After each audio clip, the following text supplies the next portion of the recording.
నారాయణఖేడ్ నియోజకవర్గంలో ఆర్టీఏ కార్యాలయం ఏర్పాటు చేయాలని చెప్పేసి సిపిఐ పార్టీ ఆధ్వర్యంలో నారాయణఖేడ్ చౌరస్తా రాజు చౌక్ వద్ద సంతకాల సేకరణ నిర్వహించడం జరుగుతూ ఉంది. ఈ సందర్భంగా నారాయణఖేడ్లో ఉన్న చాలామంది ప్రజలు ఈరోజు సంతకాల సేకరణ కోసం ఒక గొప్ప స్పందన వచ్చిన పరిస్థితి ఉంది. ఎందుకంటే నారాయణఖేడ్ ప్రాంతంలో ఆర్టీఏ కార్యాలయం లేకపోవడంతో నారాయణఖేడ్లో ఉన్న ప్రజలు హైదరాబాద్కో సంగారెడ్డికో రిజిస్ట్రేషన్ల కోసం లైసెన్సుల కోసం వెహికల్ ఫిట్నెస్ కోసం వెళ్తున్న పరిస్థితి ఉంది. నారాయణఖేడ్లో మనకి ఆర్టీఏ కార్యాలయం ఉంటే నారాయణఖేడ్ ప్రజలకు ఎంతగానో మేలు జరుగుతుందని చెప్పి సిపిఐ పార్టీ భావిస్తున్న పరిస్థితి ఉంది. ఈరోజు నారాయణఖేడ్ నుంచి హైదరాబాద్ వెళ్ళాలంటే 50 నుంచి 100 కిలోమీటర్లు అప్ అండ్ డౌన్ 120 కిలోమీటర్ వస్తుంది. సంగారెడ్డి వెళ్ళాలంటే అప్ అండ్ డౌన్ 200 కిలోమీటర్ వస్తుంది. ఈరోజు పని ఖరాబు చేసుకొని అక్కడున్న అధికారులు కలిస్తే వాళ్ళు ఒకరోజు అందుబాటులో ఉండకపోవడమో లేకపోతే బ్రోకర్లు పట్టుకోవడం వల్ల చాలా విధాలుగా నష్టపోతున్న పరిస్థితి ఉంది. ఈ విధంగా అనేక మంది ఇబ్బంది పడుతున్న పరిస్థితి. అందుకని తక్షణమే ప్రభుత్వం ఆలోచన చేయాలి.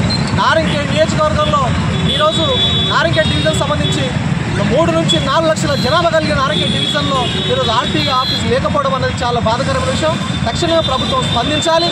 ఎన్కౌంటర్ ప్రాంతంలో నారాయణఖేడ్లో ఆర్టీఏ కార్యాలయం ఏర్పాటు చేస్తే చాలామంది ప్రజలకు మేలు చేకూరుతుందని చెప్పేసి భావిస్తూ ఉన్నాం.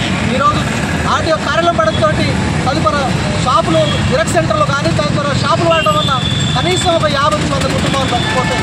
ఈరోజు నారాయణఖేడ్లో ఉన్న ఆటోలు రిక్షాలు కానీ 2 వీలర్స్ కానీ 4 వీలర్స్ కానీ ఏ వెహికల్కి అయినా ఈరోజు ఎమర్జెన్సీగా ఈరోజు అక్కడ రిజిస్ట్రేషన్లు కానీ సంబంధిత ట్యాక్సీలు కానీ ఫిట్నెస్లు కానీ చాలా సులభంగా అవుతున్న పరిస్థితి. చాలామంది ప్రజలకు మేలు చేసిన రీతిగా ప్రభుత్వం ఉంటుందని చెప్పేసి ఈరోజు సిపిఐ పార్టీ భావించి ఈరోజు నారాయణఖేడ్ ప్రాంతంలో ఆర్టీఏ కార్యాలయం ఏర్పాటు చేయాలని చెప్పి సిపిఐ పార్టీ ఈరోజు సంతకాల సేకరణ కార్యక్రమం కొనసాగిస్తున్న పరిస్థితి. ఈ సంతకాల సేకరణలన్నీ ఈరోజు కలెక్టర్ గారి దృష్టి కానీ స్థానికంగా ఉన్న అధికారుల దృష్టి కానీ ఎమ్మెల్యేల దృష్టి కానీ ఎంపీల దృష్టి కానీ తీసుకెళ్లి ప్రభుత్వం స్పందించి ఇక్కడ అట్టి కార్యాలయం ఏర్పాటు జరిగే వరకు సిపిఐ పార్టీ పోరాడుతుందని చెప్పేసి ప్రభుత్వానికి హెచ్చరిక చేస్తాం.